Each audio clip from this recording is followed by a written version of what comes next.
we're kicking it back. I'm gonna have a convo with you guys and just tell you about my college prep. Even though I'm not a college student, I can give you the advice that I have learned to maybe help you out in your process with everything that comes along with going to college, like finding a roommate, tips for when you have a roommate, apartment versus dorm. I'm going to start this video out with a little story time. So a lot of you may know that I recently went to Atlanta to search for a apartment. I also was talking to a girl about being my roommate. We were kind of going back and forth for at least a couple of weeks before I went to Atlanta. Spoiler alert, it didn't work out. So we started looking for apartments and there wasn't a whole lot of options that we both found suitable for our needs. It was a little bit difficult. I can remember on the second day, I was just feeling really discouraged. Like, we had looked at a ton of apartments and just not really gotten anywhere. It's also kind of scary because I didn't have a certain plan. Like, I didn't have a roommate, I didn't have an apartment that I liked. Plus, if you have ever tried it before, finding a roommate is kind of like online dating. Like, you have no idea who this person is. It can be difficult when you don't live in the same state and have connections already. If you guys remember in the vlog, there was this penthouse unit that we were really excited about because it was something that seemed interesting for both of us. So we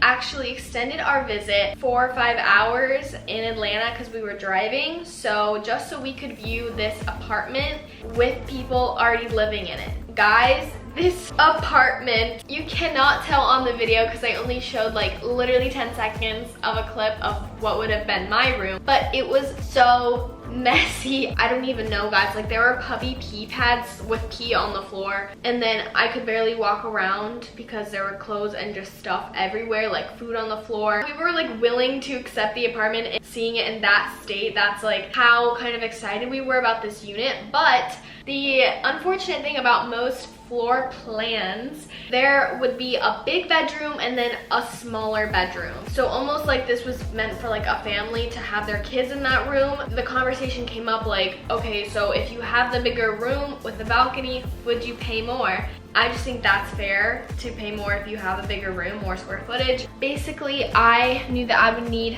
the smaller room because I could only afford the smaller room. We couldn't agree that the person with the bigger room in which she wanted wouldn't pay more than the person with the smaller room. So that was a little bit unfortunate, and it was kind of like, you know, why it gotta be like this, universe? I finally thought I found my dream apartment in the part of town that I liked. I also found a roommate that was really nice, and all of a sudden things just fell to the ground. I kind of freaked out a little bit. I just felt really down about it, and I was really disappointed because I thought I really had manifested this. And I feel like a lot of times it can be like that, where you think it's going to go a certain way and then the universe is just like, nope, psych, you thought. It also kind of felt like the whole trip to Atlanta was a failure because we didn't really get anywhere. The next day, I decided to just put into action and just stop being in my feels and crying about it and just actually trying to do something about it. So how I found my first roommate, potential roommate, was through a Facebook group. This is how most people find roommates. I was kind of like, oh gosh, we gotta go through this process again. Online dating, let's go. I posted, I was like, hey, I'm looking for a roommate. No one responded.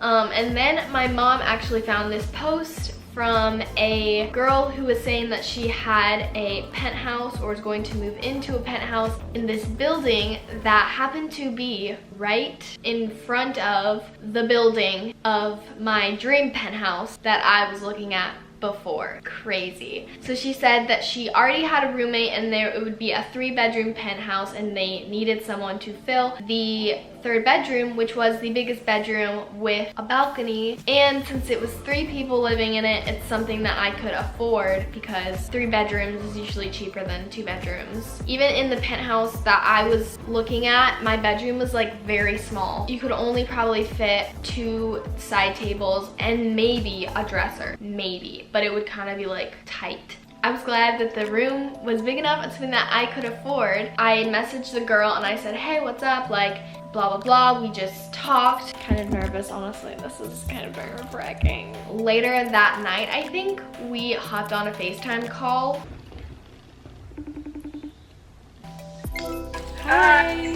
I found 2 roommates and a penthouse unit in the exact area of town that the other unit was in, and I haven't seen it yet, but I'm pretty sure that I will like it. So I'm kind of going into my new apartment blindly. So I'm ending up paying my fair share and I'm not getting like gypped out of the situation. Number one lesson I've learned from this situation that I give advice to you guys is when everything seems like it is falling apart, maybe it's just the universe opening up more doors for you. And then something even more crazy happened, which was after I posted my apartment searching video. There was this TikTok that you guys were tagging me in, and it was a TikTok of this girl named Anna, and it was like an audition for being my roommate, and it was so cute. I loved it. I can't believe someone put that much effort in making me a TikTok. It was just like timing wise didn't work out because I had already found roommates. I got a lot of questions on my apartment searching video. Luca, why are you living in an apartment?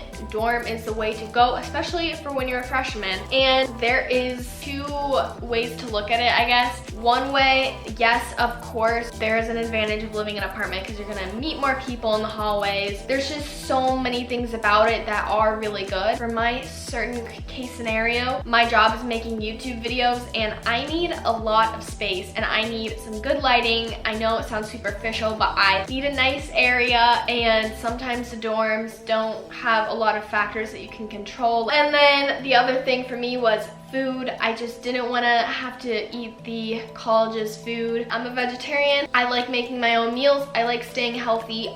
That's a huge part of my lifestyle, and so giving that up would be really hard for me. You really have to weigh out the positives and negatives. I am pretty sure that I'm going to be able to meet a lot of mutual friends just from 2 roommates that I'm getting to know at first. You know, all you really need to know is like 1 or 2 people, and then they can introduce you to their friends. Okay, so I wanted to give some tips and hacks to any of you guys who are going into a dorm. One of my good friends who has been in college at Florida State, as I was talking about, and she gave me some hacks and tips for you guys. Set boundaries with your roommates. Make sure that you're on the same page with everything as to what each person is going to bring into the apartment, like some person brings silverware, etc. What you're okay with sharing. If you don't want them to eat your food, I guess you could be like, yo, I spent a long time on this recipe, like please don't eat it. When you can have people over, I have heard horror stories of roommates just bringing people over when the other person's not okay with it. Like if you're trying to sleep and you're bringing your boyfriend into the dorm, like that's gonna be really awkward. And if you don't have like rules kind of set around when you can bring or invite friends over to your dorm, or perhaps someone who's coming to visit you, like make sure you check with your roommate if that's okay with them. She also said to invest in things like slippers, extra blankets, and a fan, because sometimes you can't control the temperature of the dorm. She also said make sure you make it feel like home, and she recommends you print like a picture of you and your friends and stick it around the walls, because that can really help when you're feeling homesick. And just bringing things like fairy lights or neon lights to put around your room to make it feel like cozy and homey. Also set cleaning regimens so it doesn't get out of hand with messiness. I know most dorms are pretty small, so you gotta get creative with storage. So buying under the bed storage or closet storage systems could be really useful. Reach out to people before you even go into college, because making friends is a process. It takes a lot of time. So if you wanna start that process now just by reaching out to people over Instagram, or maybe you know a couple mutual friends and you can just start talking to them now, so when you get there you have have at least a couple of people that you can get to know. Oh my gosh, I cannot forget this hack. It is so useful. So you can actually go on like room planners online. If you just search like build my room or like room planner, something like that. There's so many websites where you just type in the dimensions of your room or dorm and you can place like fake online furniture. You can start making your Pinterest boards. This is a no-brainer, but you need some design inspiration. If you are wondering, how the heck am I going to make friends? Literally, this one tip will change your life. Every conversation comes from a question. So make sure you just ask people a lot of questions. No matter if you really know the answer or not. Like if there's a cute boy in your class, just ask him like, how do you get here? Even if you already know, you gotta make sure that person knows that you are interested in being friends with them. It can be just as scary for the other person as well. You don't know if they have social anxiety. Also, like I said, take advantage of social media. It may seem creepy to start DMing people and being like, oh, like I'm going to the school too, but honestly, everyone's in the same boat as a freshman. They're trying to get to know people too. It's our time to thrive. Right, I hope this video was really helpful for you guys, and if it was, make sure you give it a thumbs up. Leave me a comment down below any college related videos that you want to see and I will do them. Subscribe and make sure my notifications are checked off so you don't miss a video, and I'll see you guys in my next video. Bye. I got so much back, I think I'm never running out, yeah. Bust me down a whip, bitch, I don't do this for no clout, hey. I got so much back, I think